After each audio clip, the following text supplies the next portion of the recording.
Delegate from Virginia Beach, Delegate Knight. Mr. Speaker, I rise for a point of personal privilege. Delegate has the floor. Mr. Speaker, I've been here for 10 years now. This is my first point of personal privilege. I guess until today I didn't have anything important to say. Mr. Speaker, it's an honor and a privilege to serve the citizens of Virginia, and the great body has been here since 1619, almost 400 years. We do very important work that affects the lives of all Virginians. We need not lose our focus on what is important and why we're here, such as some of the proud moments we've had this year when we welcome back our colleague and friend Terry Austin for successfully battling cancer, and when Lee Ware was congratulated for having his 10th grandchild, and when Todd Gilbert, the gentle giant, was turned into a proud papa, beaming with his son in his arms. You see, today we have an anniversary, but not a good one. I'll get to that in a minute. I'm 63 years old. When I was in high school, the Vietnam War was raging. It was in our homes every night, on our TVs. It was a horrible and gruesome war, like all are, but this one was front and center in our homes. I knew that with things tight at home, I wouldn't be able to go to college. I thought to go on to continue to work on Mr. Brown's farm, only now full-time as opposed to weekends and summers. But with the war, I was wondering, would I be drafted? It was getting very personal for me. The war ended before I graduated, but it still had the draft. The draft board pulled your birthday, then your random select number. I was number 44. I was good as gone had not the war stopped.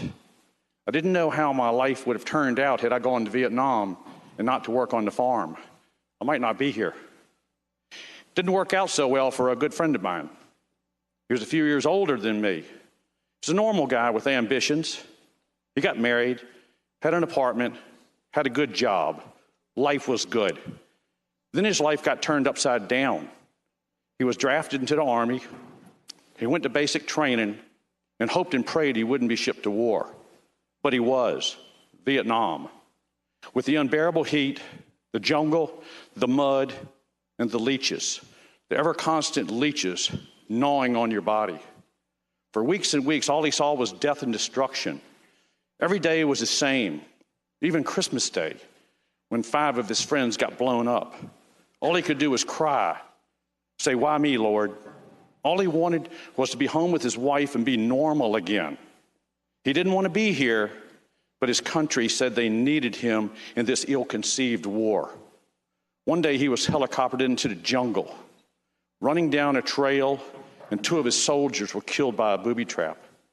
Then he walked into an ambush, fierce fighting, and another man was killed. Then another man as they crawled into the jungle. His body was used for cover while he continued to fire his gun, clip after clip of ammo. He tried to run for cover, but was shot in his left side, just under the heart. He was knocked off of his feet. Bleeding, he got up stumbling. Another bullet tore through his left forearm. He fell to the ground, unable to move. Finally, he was able to crawl to safety. Then a fellow soldier loaded him on a medevac helicopter.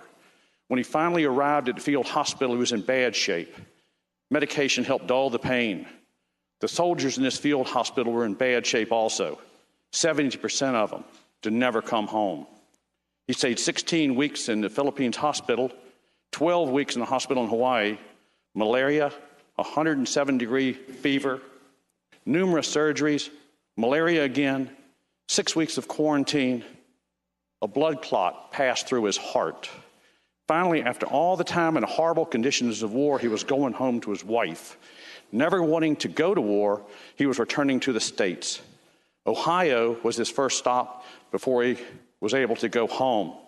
After all he'd been through, he was being carried on a stretcher from the plane when he heard loud screams. Protesters. After all he'd been through, he was being cursed and called all kinds of names. After being awarded the Bronze Star, Purple Heart, and fighting in a war he didn't want to go to. Today he has a good life. He's a father, a grandfather, husband. He's a former mayor. Now he's a delegate in the General Assembly of Virginia. You see, the gentleman from Poquoson, Gordon Helsel, has been through a lot. Let's tell him we appreciate him and give him the welcome he didn't get when he got terribly wounded in the jungles 50 years ago today, February 27th, 1968.